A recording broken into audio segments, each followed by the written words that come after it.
escrita pelo pastor Elias Garcia Fernandes. Ele é o editor da revista, né, da Escola Bíblica Dominical. O versículo-chave: o que vês, escreve-o no livro e envia-os às 7 igrejas que estão na Ásia: a Éfeso, a Esmirna, e a Pérgamo, e a Tiatira, e a Sardes, e a Filadélfia, e a Laodiceia. Então, o versículo-chave está em Apocalipse 1:11. Os irmãos leem o pensamento.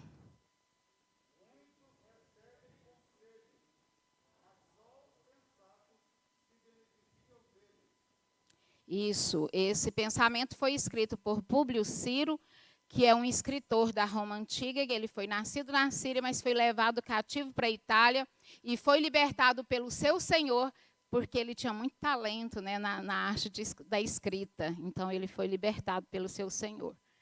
E é interessante que o pensamento também da lição passada, e que lição, né, irmãos? A lição passada, o irmão Adriano, queria até agradecer a irmã Olieide, a nossa coordenadora da escola bíblica, que tem nos dado esta oportunidade, e ela criteriosamente colocou os professores em ordem alfabética, né? Então, o irmão Adriano começou muito bem este trimestre, e foi linda, linda a lição, né? E o Espírito Santo usou muito o irmão Adriano. Nós ficamos muito felizes com a lição de domingo passado. E o pensamento de domingo passado também combina muito com esse domingo de hoje. Mas, como se trata de um assunto muito longo, porque o pastor Elias, ele teve a audácia de colocar 7 cartas numa só lição, né? Uma vez, nós tivemos a oportunidade na igreja do pastor Onofre pastoreava. Nós fizemos um trimestre, nós que escrevemos, porque lá não tinha a revista, e nós fizemos um trimestre para estudar 7 lições, né? Primeiro saber quem era João, e depois, né, o que ele foi fazer na ilha de Patmos, e depois começar com as 7 cartas. Então, hoje vai ser um enorme desafio a gente abordar as 7 cartas. Então, já que é um enorme desafio, eu aconselho a vocês que, mesmo que sentaram longe por opção, mas que estejam perto de mim agora, em pensamento, fiquem focados, não vamos nos desligar, vamos nos ater para que nós possamos aprender junto da palavra, porque essa palavra é viva e ela nos transforma a cada dia. E que possamos, então, sair daqui transformados para a honra e glória de Deus. Na lição, nessa revista, logo na página 7, que é o início da nossa lição, vocês vão ver aí no canto inferior esquerdo que tem leitura diária.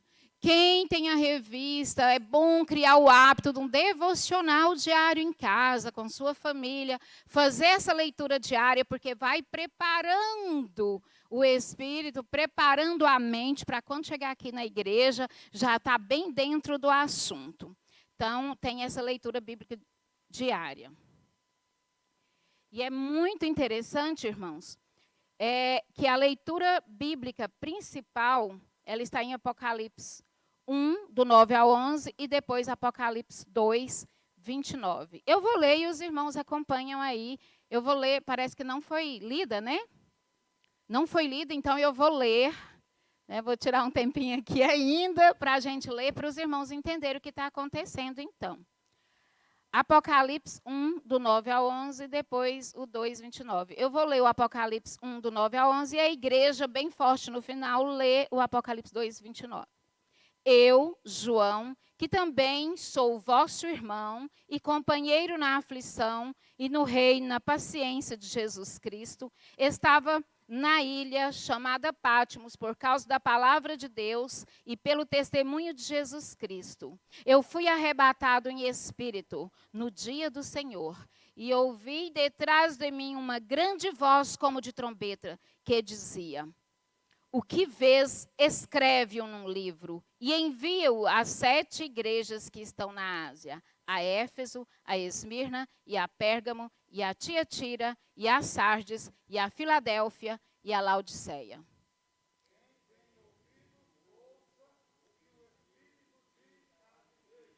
Aleluias. Então, nós temos ouvidos, nós vamos ouvir o que o Espírito diz às igrejas. Então, a igreja já começou a perceber que o apóstolo João, ele teve, né, de Deus essa... Não foi uma inspiração, ele teve de Deus a visão e diretamente Jesus viu, visitou a João, falou com ele e ditou as cartas e pediu que ele escrevesse o que Jesus estava ditando. É um ditado. E ele foi transcrevendo aquele ditado. Então, o apóstolo João passou os últimos anos em uma pequena ilha, porque aqui, nessa leitura, a gente leu que ele estava na ilha chamada Patmos. Essa ilha era uma pequena ilha de 15 quilômetros de comprimento, ela fica no Mar Egeu, a 80 quilômetros da costa ocidental da Turquia. Essa ilha, a ilha de Patmos, na Grécia, ela não era assim um lugar que João foi passar, não era um spa. Não era uma, ai que gostoso, numa ilha pequena, no Mar Egeu. Não era isso. Nesta ilha, não era esse lugar tranquilo, onde João retirou, vou lá no monte orar. E aí teve uma visão de Jesus, aí as pedrinhas brilhavam lá no monte. Não era isso, não. De jeito nenhum. Pelo contrário, era uma colônia penal, era um presídio, um lugar onde exilavam pessoa num cantinho do vasto Império Romano. Era um lugar para prender, para esquecer, largar uma pessoa que não tinha como sair de lá, sem barco, sem nada. Era um lugar para ficar solitário, sem visita. Era um presídio, era colônia penal, era uma prisão. Por volta, então, do ano 95, foi exilado um homem idoso. Tal homem era considerado o pai de muitos cristãos. Este homem não representava nenhuma ameaça à lei e à ordem. O idoso chamado João, cujos olhos brilhavam como um dos mais revolucionários homens da história, era um discípulo dedicado, que mesmo depois de seu mestre ter sido assunto ao céu, ele não conseguia parar de falar sobre o reino de graça e de amor. Mesmo quando isso significou a se opor, a cultuar o imperador e ser preso por causa da palavra de Cristo. Este era João, o exilado, o preso, ali solitário, numa ilha. Mesmo em idade avançada, João, então, foi levado à ilha de Patmos e se encontrava só, longe de seus companheiros de ministério, longe dos irmãos que pertenciam à igreja que ele mesmo havia fundado. E esta igreja passava momentos difíceis de perseguição e João não podia estar ali com eles. João não podia receber visita, estava solitário em uma ilha chamada Patmos, no Mar Egeu. Mas um dia, aquele mar vasto, a falta de barco, a distância, a solidão da ilha, não foi capaz de barrar uma ilustre visita. O Cristo glorificado, o Cristo ressurreto, visitou a João, falou com ele e pediu que ele, então, escrevesse tudo aquilo que ele estava dizendo. Esta visita era tão íntima de João. Quantas vezes João reclinou a sua cabeça sobre o peito desta visita. Quantas vezes João se alimentou junto, comeu junto com esta visita. Essa visita já havia caminhado sobre as águas, essa visita já havia feito tantos milagres. Então, os soldados romanos jamais poderiam impedir tão ilustre visita. Então, esta visita, cuja Bíblia, se os irmãos forem ler lá em Apocalipse, os irmãos vão perceber que Jesus brilhava como o sol. A sua voz era como de um trovão. Então, esta visita apareceu naquele lugar, naquela ilha hostil, e foi tremendas as palavras que ele pediu a João que fosse registrada. Jesus, então, passou mensagens que eram destinadas a 7 igrejas da Ásia. E essas igrejas eram muito amadas por Deus. Não pense que eram igrejas rejeitadas, de jeito nenhum. Igrejas amadas. Igreja que o apóstolo João não podia estar ali pessoalmente, mas agora tinha a oportunidade de endereçar cartas a estas igrejas.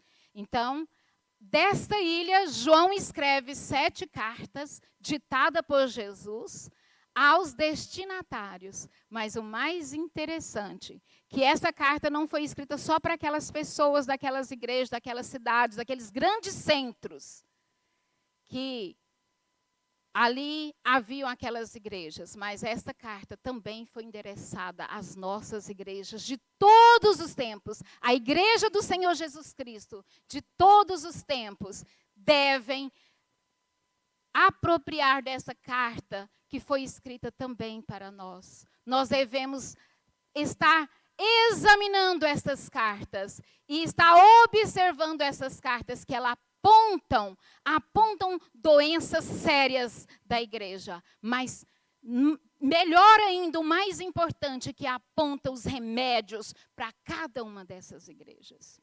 E se a gente lembrar também que cada um de nós somos igreja do Senhor individualmente, cada uma dessas cartas, elas servem para a gente também ficar nos analisando e vendo se o diagnóstico bate com alguma coisinha, alguma pitada que está começando, alguma doença que está começando já a infligir a nossa vida, a nossa alma, a nossa mente. E o remédio, o doutor Jesus já prescreveu e vai curar todas as feridas, todas essas doenças, todas essas enfermidades que porventura existir em nosso meio, em nós, em mim, em ti.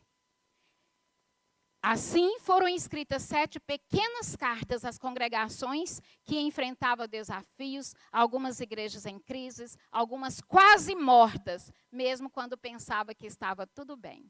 O perigo é esse, nós acharmos que estamos vivos, apontando erros, vendo tantas coisas, não tolerando tantos pecados, mas não percebemos que somos pobres, cegos, miseráveis e nus. Nós temos que começar a examinar a nós mesmos. Então, Jesus prescreve para cada igreja a solução para o seu problema, após fazer o diagnóstico de cada uma delas. Esta é uma solução implacável, uma solução eterna. Então, Jesus tem o remédio para mim e para você e para os sedentos que estão lá fora. Aí, de repente, quando a gente ouvir algumas dessas cartas e pensa, não, essa carta aqui foi escrita para os ímpios, foi para os pecadores, foi para aquele bêbado que eu vi caído, foi para aquela prostituta, porque está falando de tanta imoralidade sexual, quando fala de Jezabel ali. Mas não, foi escrita ao anjo da igreja. Ao anjo da igreja. E o Senhor Jesus continuou chamando o pastor que permitia tudo aquilo de anjo e a igreja que permitia tudo aquilo de igreja. Então é igreja porque ele ama, porque ele pagou com o seu sangue precioso, porque ele resgatou do lamaçal do pecado, porque ele comprou, é a igreja dele. Então, antes que ele vomite da boca, ainda é tempo desta igreja e de toda a igreja na face da terra acordar. Quem tem ouvido, ouça o que o Espírito diz às igrejas. Que realmente estejamos no ponto de ser chamada de igreja de Filadélfia. Eu não estou aqui, irmãos, ou felizmente, nem vou dizer infelizmente. Eu não estou aqui para tentar massagear o nosso ego e dizer que nós nos enquadramos na igreja de Filadélfia. Oxalá que todos nós, em todo tempo, nos enquadrássemos assim. E vamos estar atentos e orando e confiantes que estejamos assim. Mas se porventura nós começarmos a observar algum diagnóstico que nos prove o contrário, ainda é tempo. O Senhor está à porta e bate. Se alguém ouvir, o Senhor entrará, ceará com ele e ele com o Senhor, e estará nos céus com o Senhor. Então, hoje nós vamos fazer essa breve análise e essas cartas vai apontar o essencial para a nossa prática diária cristã. Então, vamos prestar atenção nos sintomas para que nós possamos diagnosticar. A primeira carta foi para a igreja de Éfeso. O pastor Elias colocou um título para cada uma dessas cartas. A primeira carta está na página 8, o abandono do primeiro amor, Éfeso. E é interessante porque, se a gente observar a igreja de Éfeso, ela tinha um ministério dinâmico, ela trabalhava bem, isso era bom. Então, tem gente que, ao falar dessas 7 cartas, fala assim, ó, fica trabalhando muito, só dinâmica e tal, e não tem o primeiro amor. Não é só dinâmico, ser dinâmico e trabalhar bem, é bom, é elogio, foi elogio de Jesus na carta, é qualidade. A igreja de Éfeso, então, ela tinha um ministério dinâmico. O teólogo Stephen, que o pastor Elias citou aqui na lição, ele diz o seguinte: a igreja não é um museu de santos passivo, mas uma infantaria para o trabalho ativo. Então, são soldados, são guerreiros. Realmente tem que estar ativos. Soldados não dá para ficar de braços cruzados. Então, Éfeso, não foi nisso que Éfeso errou, de estar trabalhando muito na obra do Senhor. Não. Eles não eram coniventes com os nicolaítas, cujo ensino estimulava a libertinagem. Contudo, o tempo de luta intensa contra os falsos mestres, dentre outros fatores, podem ter provocado gradativo endurecimento dessa igreja de Éfeso. Era tanta luta, tanta coisa, tantas coisas terrenas, tantas coisas do dia a dia. E aí, o que aconteceu? A pureza da doutrina não substitui a virtude do amor. O amor é tudo. O amor é tudo. Em 1 Coríntios 3, do 1 ao 7, mostra isso. E o amor mútuo, igreja, o amor mútuo deve ser a marca do cristão. É a marca do cristão. E deve ser a minha e a sua marca. Este amor mútuo. Então, não adianta nada. Não adianta eu trabalhar, eu ser dinâmica. Não adianta a igreja ser hospitaleira, não adianta nada. A igreja dar assistência social, levar mesmo a palavra de Deus. A igreja de Éfeso fazia. Não adianta eu levar a palavra junto com a cesta básica. Não adianta eu fazer um grande barulho. Não adianta eu chegar na praça e fazer um grande culto e começar se eu não tiver amor, de nada adianta. Então, a igreja de Éfeso perdeu o primeiro amor, perdeu o coração de criança, como diz o pastor Elias, tratado em Marcos 10:15. Mas, quando a palavra de Deus disse que eles perderam o primeiro amor, eu fiquei lembrando aí, o pastor Elias, aqui na lição, ele escreveu assim: muitos pregadores atacam com veemência os males do mundo atual, porém sem humildade, omitindo o amor conquistador de Cristo. Aí eu fiquei lembrando da igreja do Senhor, em Atos dos Apóstolos, quando o amor era tanto, que aí eles conquistavam o pessoal.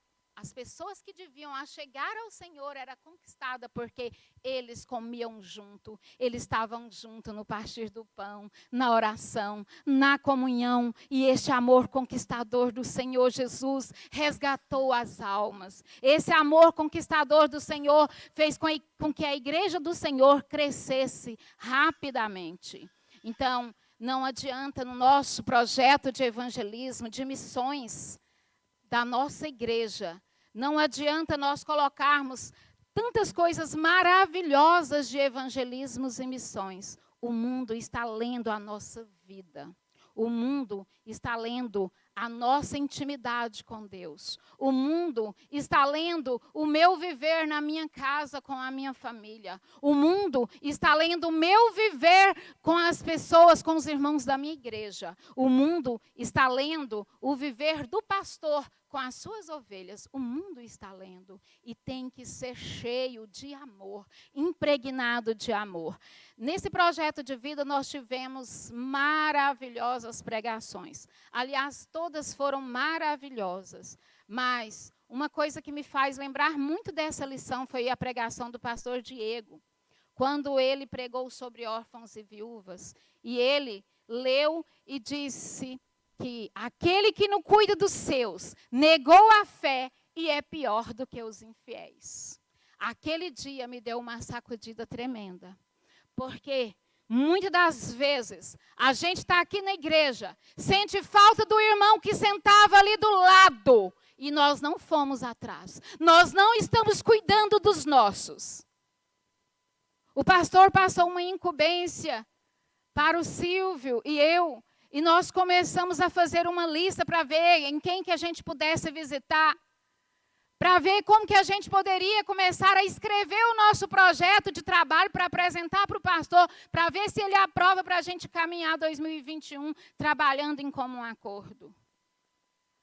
Foi tão difícil, tão cruel o resultado daquela lista. Quantas pessoas que nós começamos a sentir falta aqui nas cadeiras, nessas poltronas da igreja. E se nós não formos, e se nós não amarmos, e se nós não estarmos cuidando uns dos outros, nós negamos a fé e somos pior do que os infiéis. O pastor Diego deixou claramente isto. E eu fico pensando, amada igreja, eu consigo, você consegue, nós podemos conseguir juntos arrumar um tempinho e buscar as almas que estão perdidas. Mas também nós temos que arrumar um tempinho e buscar as pessoas que estão tristes. Os soldados feridos não podem morrer. Sem o amor não adianta. O primeiro amor não significa que você tem que voltar a gritar como você gritava quando você era menino. Não, você amadureceu. Você amadureceu. Agora o seu grito é mais eloquente, porque o seu grito é com atitude. O seu grito tem ação. O seu grito é de amor. O seu grito é aquele que leva a comida. O seu grito é aquele que leva o pão da vida descido do céu. O meu grito é aquele que não suporta, ele fica entalado e não suporta quando eu vejo que o meu irmão vinha na igreja e não está vindo mais, que o meu irmão que deu aula aqui nesse púlpito não está dando aula mais, que o meu irmão que antes glorificava tanto comigo já não está mais aqui nessas poltronas glorificando.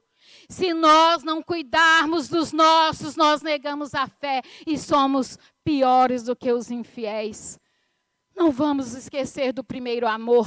O primeiro amor é aquele que a gente come junto com singeleza de coração. O primeiro amor é aquele que tem fervor e a gente começa a gostar tanto da palavra de Deus que quer que essa palavra, que ela irradie por todos os nossos familiares e irmãos.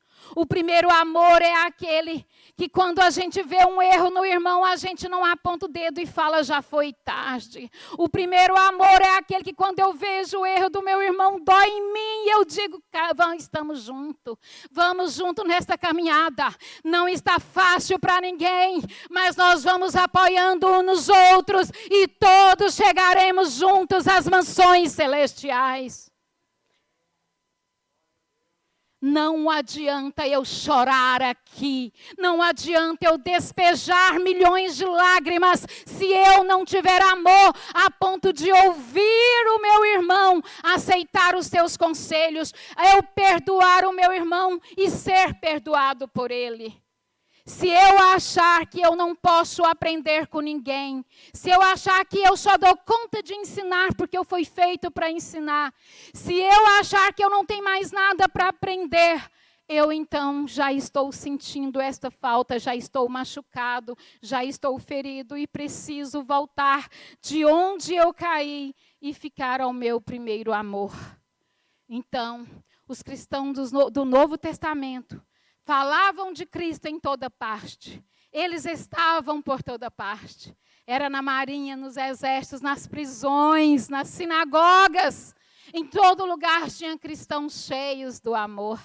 O primeiro amor impregnava a todos. O primeiro amor fez com que uma igreja se entrasse numa casa e ficasse ali, orando sem cessar por um irmão que estava preso. E depois aquele irmão aparece e chega solto em liberdade ali. O primeiro amor é esse que não deixa o irmão cair. O primeiro amor, ele lembra que é melhor serem dois do que só um. E isso não vale só para casamento. Aliás, nem era para casamento. A gente que aproveita, porque também serve. Mas o primeiro amor é aquele que você oferece para o seu irmão, para você estar junto dele, para que juntos nós possamos caminhar.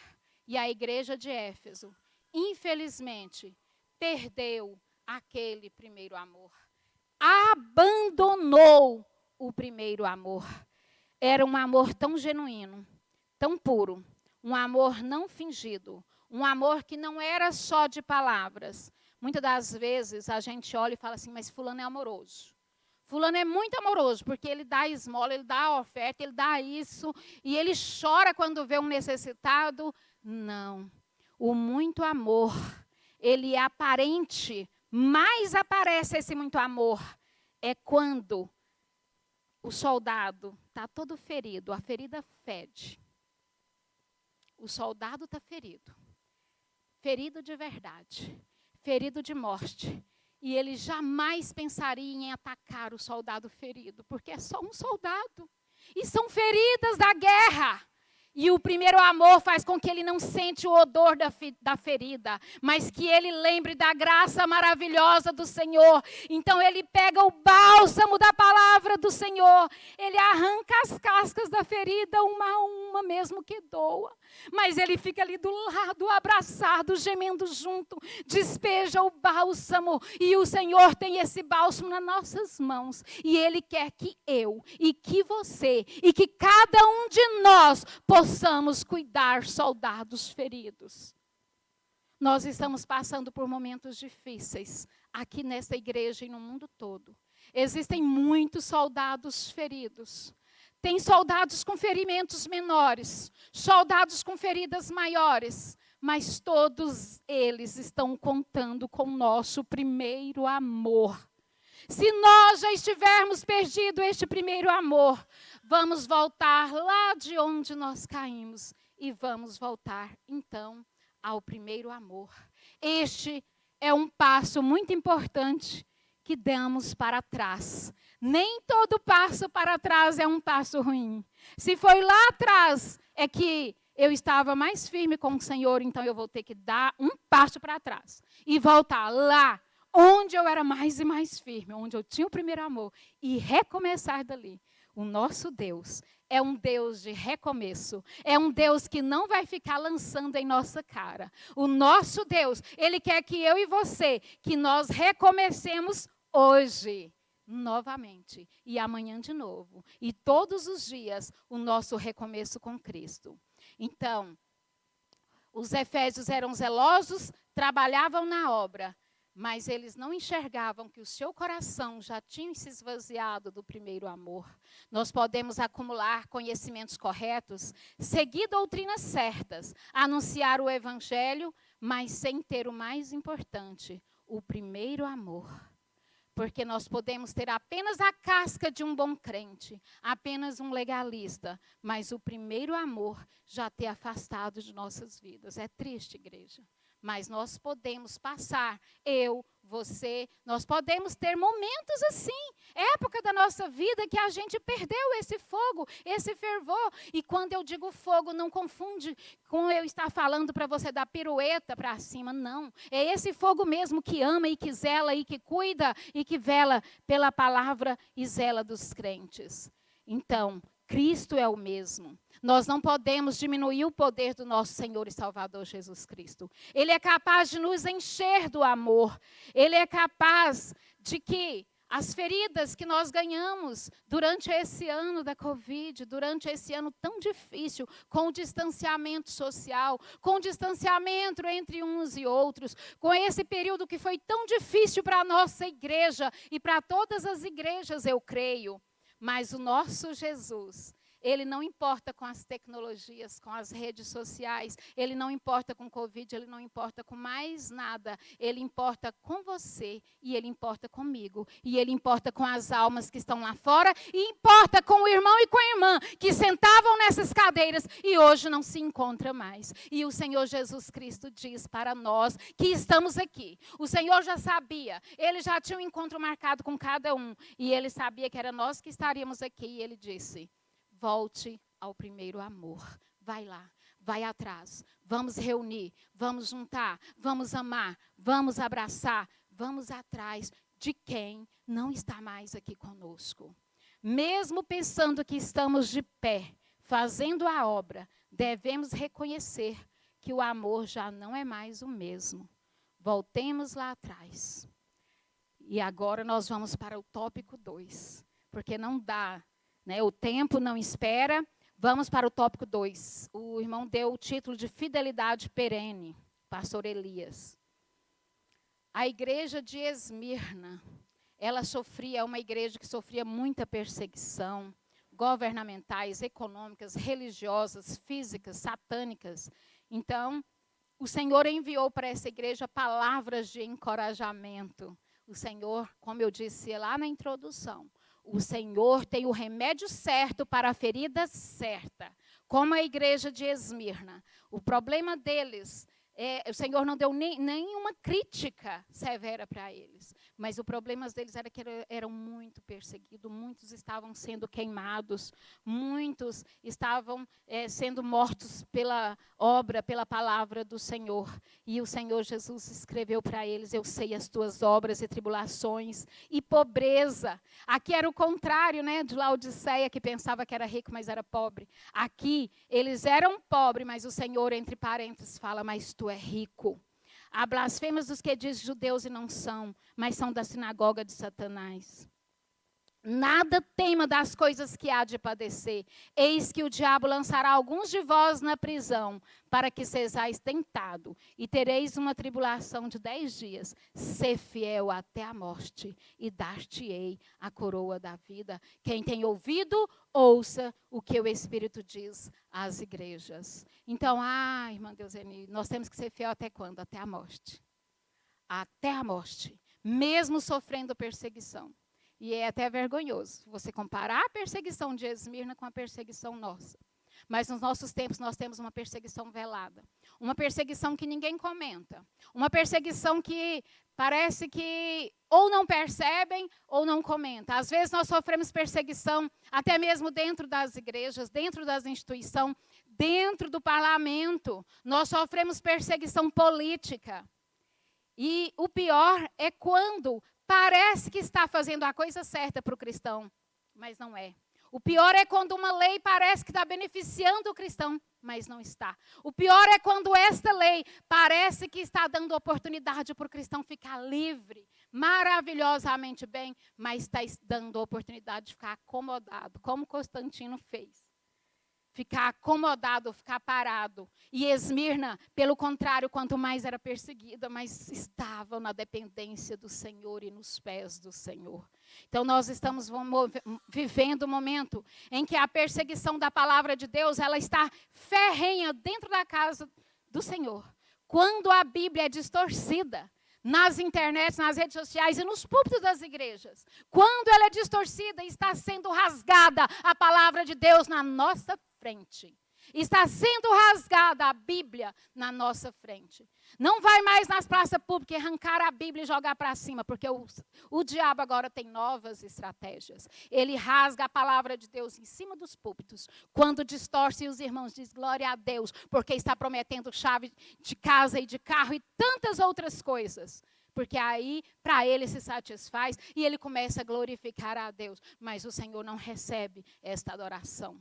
Porque a Bíblia está sendo rasgada no púlpito. E às vezes não percebe. Mas graças a Deus que a igreja de Esmirna, ela estava com a fidelidade perene. Era uma igreja perseguida, uma igreja sofrida. Mas, só para vocês terem uma ideia, foi em Esmirna que o extraordinário discípulo do apóstolo João, Policarpo, bispo da igreja de Esmirna, Nesse lugar, em Esmirna, onde os corpos de cristãos eram queimados vivos por negar a adorar a César, Policarpo recebeu os oficiais com alegria e serenidade, que chocou aos soldados. Olha o que Policarpo fez quando ele ia ser morto por pregar a palavra do Senhor.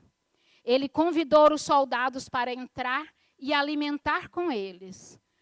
E pediu-lhe que concedesse 1 hora para orar ao Senhor calmamente.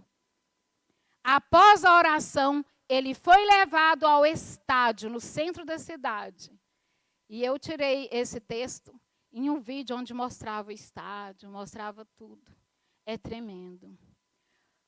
O procônsul deu a oportunidade para ele, mais uma vez, para ele negar a Cristo diante da multidão para ser libertado. Mas ele respondeu que há 86 anos servia a Cristo e jamais poderia blasfemar ao rei que o salvou, que o libertou. E ele disse ainda mais: não tenho razão para trocar o melhor pelo pior. Morrer era melhor do que adorar a César. Morrer é melhor do que se vender por um político. Morrer é melhor do que vender a alma a troco de emprego. Morrer é melhor do que vender os seus princípios a troco de coisas do mundo. Hoje, olha o que ele deixou. Hoje eu agradeço-lhes por permitirem que eu compartilhe do cálice de Cristo e dos mártires, cujos corpos e almas ressurgirão na eternidade do Espírito. Aceite-me, Senhor, como um sacrifício vivo. Essas foram as palavras de Policarpo. E eu fico pensando, quantos de nós, por muito menos, trocamos nossos princípios? Quantos de nós, por menos, soltamos uma mentira? Assinamos um contrato, fazemos tanta coisa e saímos dessa fidelidade perene da igreja de Esmirna. Mas nós vamos correr aqui, que o tempo não nos espera. O tópico 3. O tópico 3, a terceira carta. Portanto, arrepende-te. A carta a Pérgamo. A igreja de Pérgamo, cuja cidade, com acentuado declínio moral, isso que eu estou falando aqui no início é o pastor Elias que escreveu. Era o centro de adoração a Asclépio, deus serpente, e também adoração ao imperador. Os crentes permaneciam leais, fervorosos, mesmo sob pressão. Apesar de morar em um lugar de perigo, eles não negaram a fé. Mas havia o perigo da disseminação da doutrina de Balaão, que misturava coisas santas e profanas, o casamento com o mundo, Pérgamo. Um foco de pecado pode contaminar todo o corpo. Um foco de pecado na igreja pode contaminar todo o corpo. E Jesus deu o remédio. Arrepende-te. Em Apocalipse 2, 18 e 19, ele mostra. Arrepende-te. Então, esse lugar de adoração a Zeus, Dionísio, Asclépio, eles ainda adoravam o imperador. E a igreja vivia sob pressão para ceder. Mas cristão ceder significa trocar a vida eterna por coisas passageiras. Um cristão ceder significa vender a sua alma por prazeres mundanos ou por adorações a ídolos terrenos. Muitas das vezes, a gente nem percebe, mas está adorando Mamon. Nós estamos dando mais valor ao dinheiro do que à palavra do Senhor. Muitas das vezes nós nem percebemos, nós vendemos princípios. Quando nós vamos fazer um negócio e alimentimos, nós estamos vendendo um princípio a troco do Mamon, a troco do dinheiro. Nós estamos idolatrando, negando Jesus e idolatrando o Mamon. Há pouco, então, aos poucos ali, naquela igreja de Pérgamo, as doutrinas de Deus estavam sendo substituídas por dogmas humanos. Porque na igreja, eles passavam por tempos difíceis, começavam a ceder, abrigavam os que defendiam a doutrina de Balaão. Balaão levou a Israel a adorar ídolos e os nicolaítas pregavam que a imoralidade da carne não afetava a pureza da alma. Eles separavam a alma do corpo. Então, eles incentivavam desta forma a imoralidade e os descumprimentos da lei de Deus. O que fazia com o corpo, então, para eles não importava. O que valia era a alma. E para eles o corpo não contaminava a alma. E assim o casamento da igreja com o mundo começou. A igreja, então, de Pérgamo, apesar de saber distinguir o certo do errado, estavam cedendo, se conformando. Quando Satanás, então, viu que não conseguia destruir a igreja, ele resolveu entrar dentro da igreja, misturar, casar com a igreja. Então, durante os séculos IV e V, milhares e milhares de pessoas entraram para a igreja.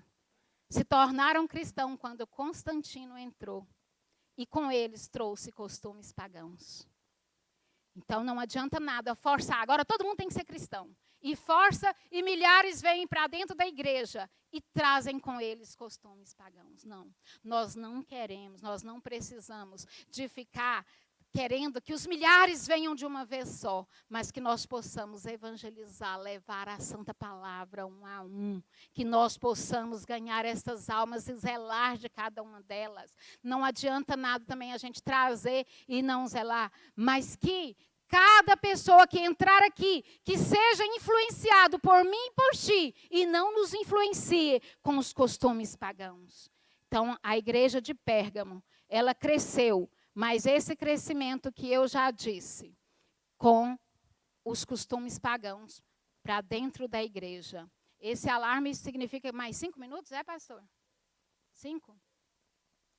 Então, Jesus ofereceu o remédio certo para Pérgamo.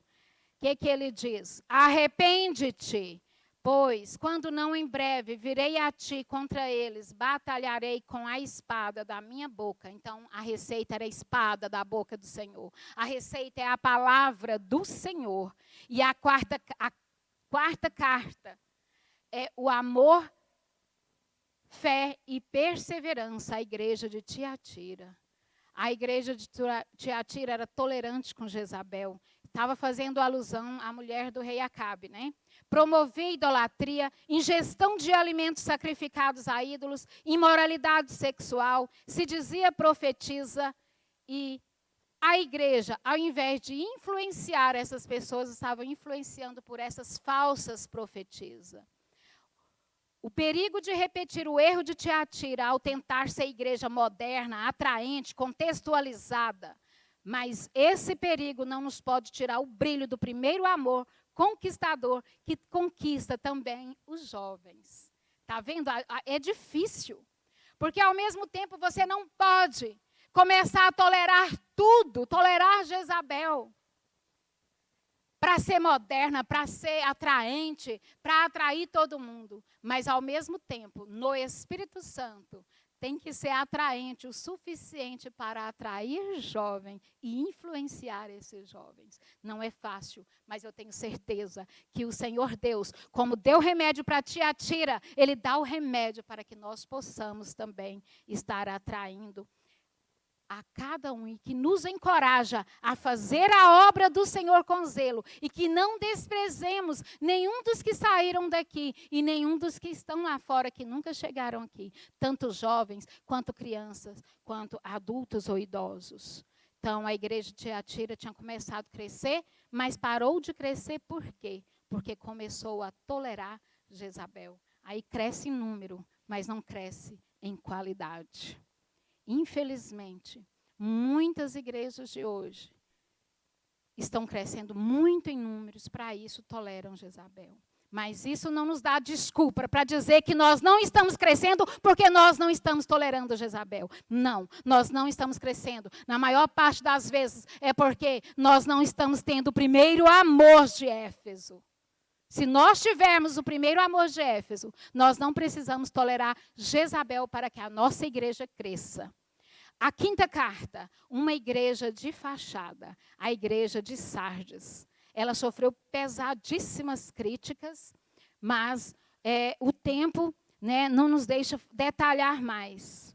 Mas a alerta dessa igreja para o mundo hoje que nós estamos vivendo é: A igreja de Sardes pensava que estava viva e estava morta.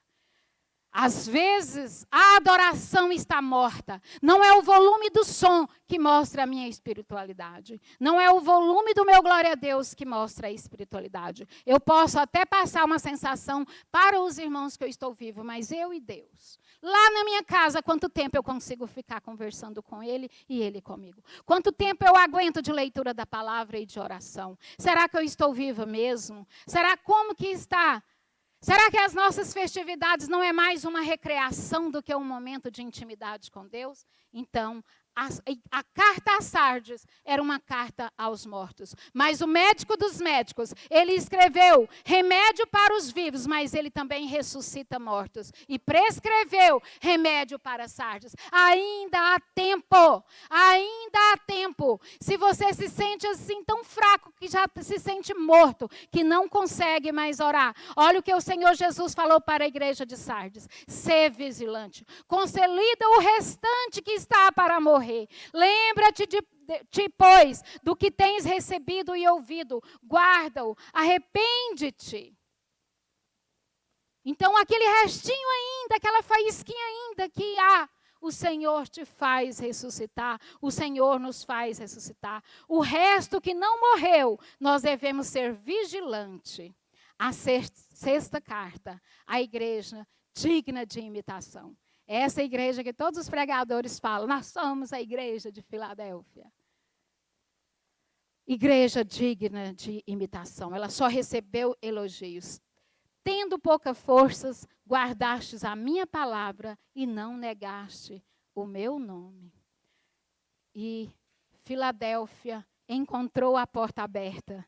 Entrou por ela. Achou pastagens. Esta é a igreja de Filadélfia. Que se os irmãos forem entrar, eles vão ver que o Senhor fala desta porta que Ele abre e ninguém fecha, que Ele fecha e ninguém abre. Esta porta aberta pode mudar a sua história, pode mudar a minha história. Vamos entrar por essa porta que Jesus abriu também antes, quando eu me converti, quando você se converteu. Mas Ele abre aqui nesta manhã para que nós possamos passar por ela e que nós perdoemos uns aos outros e que nós nos humilhemos e que nós nos enchamos do primeiro amor. Porque a igreja de Filadélfia era cheia do primeiro amor. Apesar de eles terem pouca força, eles estavam cheios. Ninguém olhava para ele e achava que eles eram o bambambam. Que eles eram uma mega igreja. Que eles eram isso ou aquilo. Mas eles tinham o primeiro amor. Eles não negaram o nome do Senhor. Eles tinham pouca força, mas não corriam risco de acomodar e nem de corromper como Tiatira. Não corriam o risco de morrer como Sardes. A insegurança por estar perto dos judeus que se diziam tão fortes. Mas o Senhor falou, eu vou fazer com que eles prostrem diante de ti. Você é forte sim, eu te amo demais. E a última carta, para nós finalizarmos, uma igreja repugnante. A igreja de Laodiceia era exatamente o oposto daquilo que ela olhava e via no espelho. Ela via um espelho distorcido de si mesma. Ela olhava para o espelho e se via, eu sou rica e de nada preciso.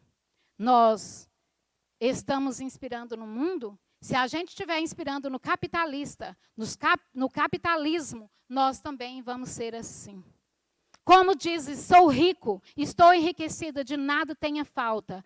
E não sabe, tu és desgraçado, miserável, pobre, cego e nu. Aí o Senhor aconselha ela a buscar ouro puro, refinado, que é a fé, que é a palavra do Senhor, e assim por diante. Então o Senhor não quer nos punir, mas Ele mesmo diz aqui, exorta-te. Ele exorta para que arrependa, e ao vencedor, o vencedor assentará com ele. Então, o perigo da mornidão. O perigo da mornidão de Laodiceia assola a nossa igreja.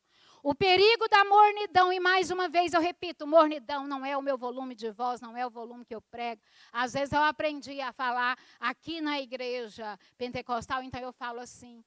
Mas talvez até atrapalhe os irmãos a ouvirem muito tempo esse tom de voz. Talvez eu poderia estar falando, eu já tentei, mas é difícil, de falar aquela coisa mais clássica, mais educadinha.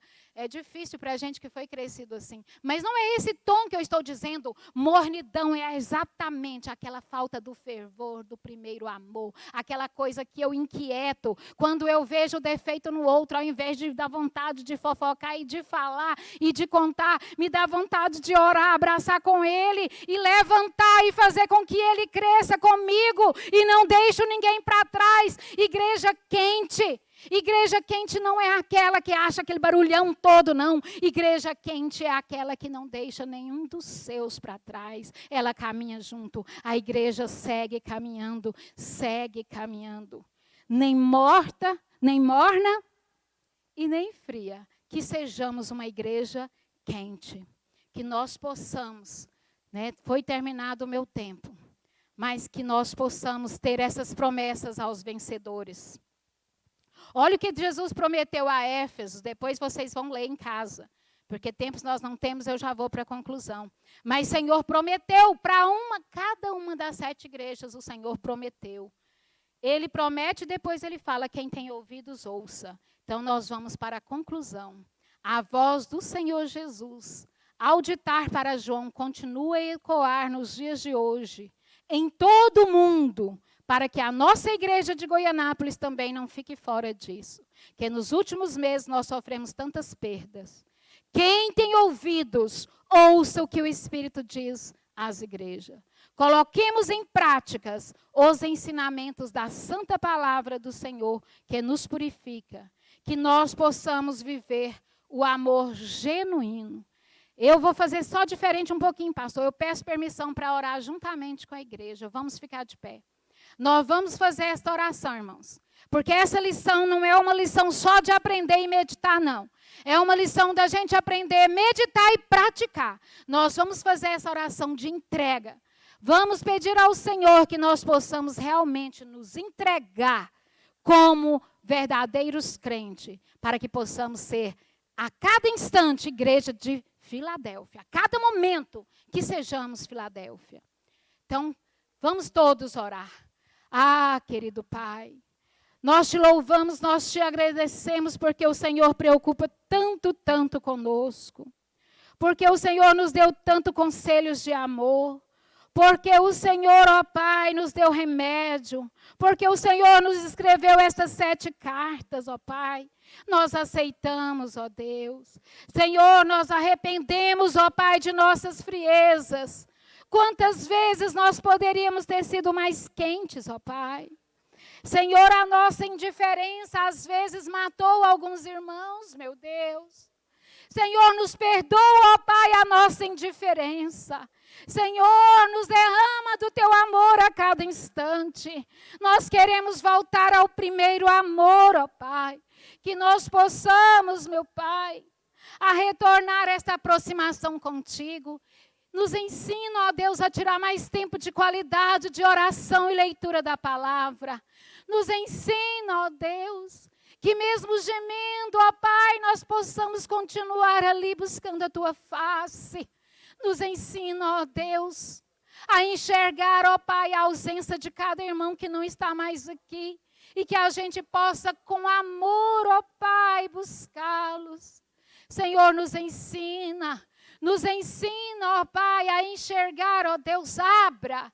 Senhor, coloca o colírio do Senhor nos nossos olhos, para que nós possamos enxergar os caídos lá fora, necessitados da sua palavra, não como uma pessoa repugnante, mas que nós possamos lembrar que repugnante é uma igreja morna, mas que o pecador, ó Pai, que é um potencial servo de Deus e pregador da tua palavra, Senhor, nos ajude a ser a cada instante a igreja de Filadélfia, que tanto pregamos, que possamos viver. Nós te pedimos e agradecemos em nome de Jesus. Amém, Senhor.